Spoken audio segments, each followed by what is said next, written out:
envelope initiatives we've been working on. So there's a lot of things in the pipeline, and I'm just so excited to have you here to chat with us about what you are up to. So if you would give us a quick intro of who you are and what you are up to.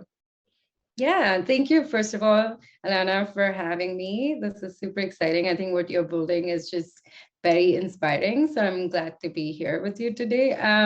Currently, I am working at Skynet Labs. So I'm the VP of Strategy and Operations at Skynet Labs. For those who are not familiar, Skynet Labs is essentially building the decentralized storage and hosting infrastructure for Web3. So you can think of us as I am really passionate about diversity in this space. So I founded Women in Blockchain and most recently launched Komorebi, which is an investment DAO. This can be, obviously, you're a great venture investor and you've done a lot of cool things since, but what was your first thing and what got you started? My background's in the traditional finance industry and really worked on Wall Street at a boutique wealth management, investment management firm. So we were doing a lot of traditional equity investments.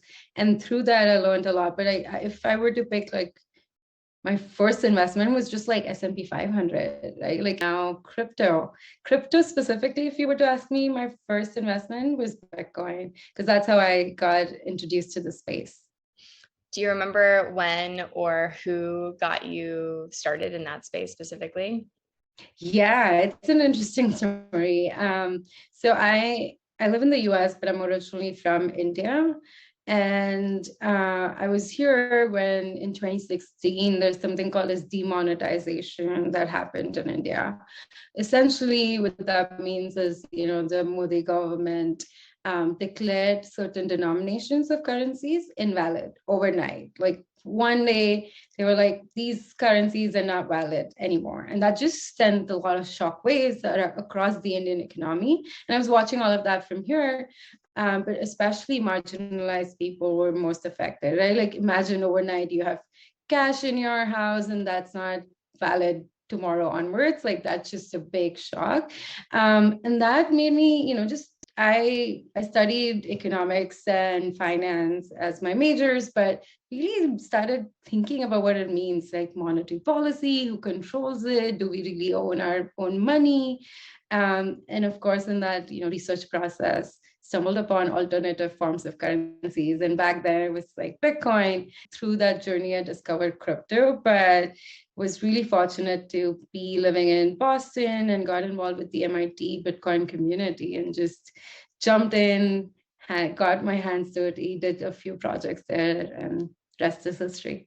As soon as demonetization happened in India, a few people in my friends' circle started talking about alternative forms of currencies. And Bitcoin at that time was trading at, I think, 30% premium in India, because there was suddenly this huge demand for, and that caused this spike in Bitcoin just in India. So it was Bitcoin now is a lot more mature, and across geographies you see there's not much price discrepancy, but back then country specific news would affect the prices locally. So I really enjoy learning by going to events, attending meetups, just listening to speakers and people who are in the space and what they're building.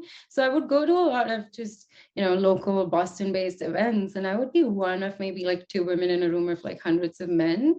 And that gave me a pause, because on one hand, we were saying, crypto is going to revolutionize our financial, our social world, just create this new internet. On the other hand, I was seeing the same systemic challenges where it's the same people making decisions. There weren't really a lot of diverse voices in the room who were building this infrastructure. And that kind of motivated me, especially coming from the traditional finance industry, seeing the issues with gender pay gap, and just diversity issues. I realized that there was a need for an organization like Women in Blockchain. So what role do you play in the wealth space now, or see yourself playing in the wealth space now, and why is it important? Yeah, just coming from the traditional wealth management space, I think women in general and people of color have been left out of the whole internet boom, the dot-com boom, and I don't want that to happen again, especially with like the rise of crypto and the way we are moving towards Web3. So I think it's super important for women not to just learn about this technology, but also invest and make money and grow their wealth as part of the ecosystem as the ecosystem grows. So with women in blockchain, I think like we've been really heavily focused in our early days on education and bringing more women into the space, but we realized we weren't doing a lot for women that are already in this space or who are already exposed or who are already working in the crypto industry. And we've been recently starting to think about it, especially with the fund. I think that was our big motivation, right?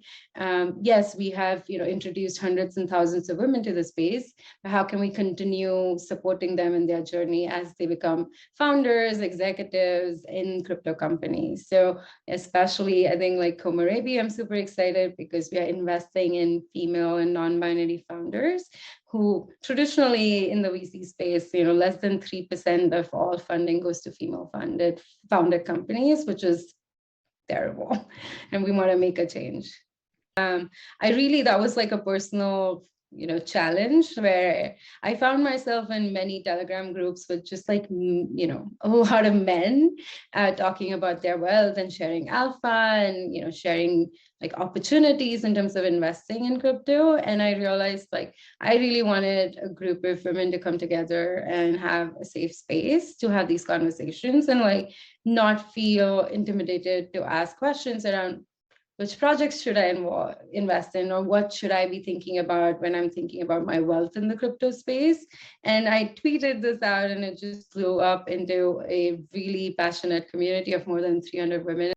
And from these communities now that you are slowly incubating and are growing, what do you think is the most exciting thing you've learned that you'd want others to know? Yeah, I think there's a big myth. There are, I guess, like two myths have been busted. One, there aren't enough women in crypto space. That's not true. I think, yes, we don't have gender parity. We don't have 50% of the ecosystem represented as women, but I think there are more than enough women that needs, support. We need to highlight these women who are already in the space, provide opportunities, and give them a platform to voice their opinions. So that's, I think, one of the biggest learning, like you said, right? More than 50% of that group already works in the crypto space. The myth around women are risk averse, I think, yes, there's a spectrum, but based just on those conversations, again, there have been women who are not hesitating to take like degen level risks. They are interested in those opportunities. A company that you find inspiring in the space and why? Yeah, this is going to be cliche, but of course, the things that you're working on, Alana, creating a community for women to come together and talk about wealth and explore investment opportunities is super inspiring. And then I really look up to organizations like Square, which recently rebranded as Block. They have the Square crypto arm, which is focused on Lightning. They have the Cash App product, which is literally bringing Bitcoin and other crypto projects in the hands of like millions of mainstream users. So the work that they are doing in pushing the boundaries for Bitcoin, Lightning, and bringing this technology mainstream is super inspiring. Amazing. We'll definitely check those out. And what advice would you give to somebody getting started, especially since you've been in the industry and made that transition from traditional finance into crypto, both as an investor and as you think about maybe how you're shaping your career, for example? Yeah, I wish someone had told me this earlier in terms of like investments. I think it's just a matter of taking the first step. I think, I have learned that through the hard way. It's the technology definitely seems intimidating at first, but you just have to get your hands dirty, take that first step, and like things kind of start falling into place. Like all of the complicated terms start making sense. So I think that's one in terms of investing is, yes, there's a huge spectrum of things that you can be doing, but just like find that one thing that excites you and interests you and start there, and then you can continue expanding. And I think like there's another myth, right? Like I've heard a lot of women say this, like, I'm excited about crypto and Web3. I just feel like I don't know enough.